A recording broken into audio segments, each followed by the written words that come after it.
Hey everyone, welcome back to Fallen Meanings. I'm Emily, and as always, I'm joined by the truly lovely and soothing Margaret.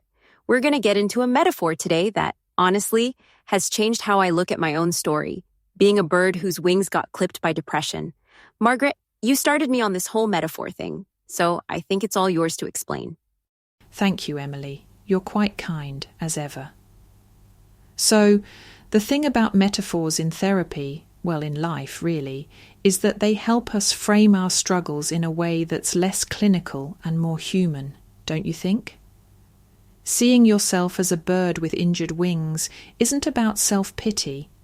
It's about understanding that feeling grounded, unable to take flight, can be a phase, not a personality trait. When we name and visualize our pain, we can work with it rather than against it. Yeah, exactly. There's something almost, less scary in seeing your stuckness that way. We actually got an email from a listener, Kayla. She wrote about feeling like a sparrow trapped in a glass box, just fluttering and falling again and again. That story, wow, it hit me. Because I remember the first time I realized I wasn't able to lift myself out of bed, and it felt, honestly, a lot like what Kayla described. I wasn't broken, but I was clipped. Does that make sense? Oh, absolutely, Emily. And you're right, that sensation of being trapped, helpless, it resonates with so many people. What matters is realizing that even grounded birds retain their instincts, their potential for flight. It's about patience and recognizing that being grounded is not permanent. That's the beautiful thing about the bird metaphor. It's full of hope, even in struggle. That hope, that promise of flying again. So let's talk about what it takes to mend those wings. Margaret, in your work, what are some recovery steps you think about, like if we were literally nursing a bird back to health? That's a lovely way to put it, Emily. Recovery, much like caring for an injured bird, requires a gentle, steady approach. We can't expect instant miracles. In my clinical work, we focus on practices like cognitive behavioral therapy, CBT as it's usually called. It's essentially about tending daily to one's thoughts and habits, learning to notice the negative spirals, then, little by little, shifting the patterns. But the bigger picture is patience, allowing tiny feathers to regrow, so to speak, and celebrating each small milestone. Oh, that patience thing? I was comically bad at it at first. But there was this one day. It was raining, of course, because when isn't it? I decided to just get outside for 10 minutes. Just walk to the mailbox. That was my first flutter. Not a big flight, really, more like a hop and a hopeful shake of my feathers, but it felt huge. I think anyone who's struggled knows that sometimes the tiniest flutter, that's progress. Absolutely, Emily. These first flutters are as important as the grand moments.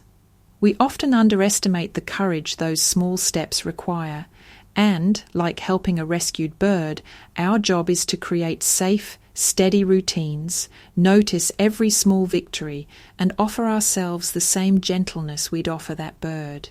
Every wing needs rest and gentle encouragement before it can fly fully again.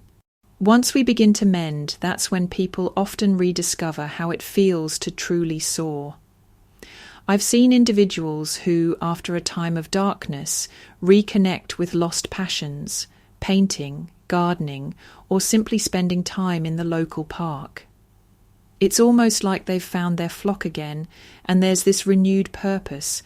Nature can be such a profound catalyst for that change, wouldn't you say? Definitely. There was this community thing I went to last spring, where everyone could paint birds on these little river stones. A kind of symbol, you know? Some folks chose soaring eagles, but I picked this really scraggly robin because, he looked like he'd been through it. But we put all our stones together in a garden and, it made visible all these private stories of hope. It's proof that even if you don't feel ready to fly, there's community all around you. And that matters.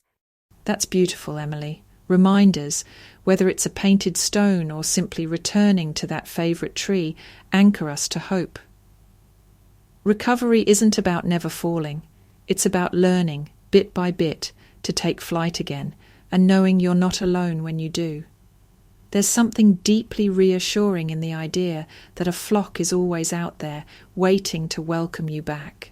Yeah, and I mean, just because you feel grounded today doesn't mean you won't be upsoaring tomorrow, or at least hopping around with a little more strength.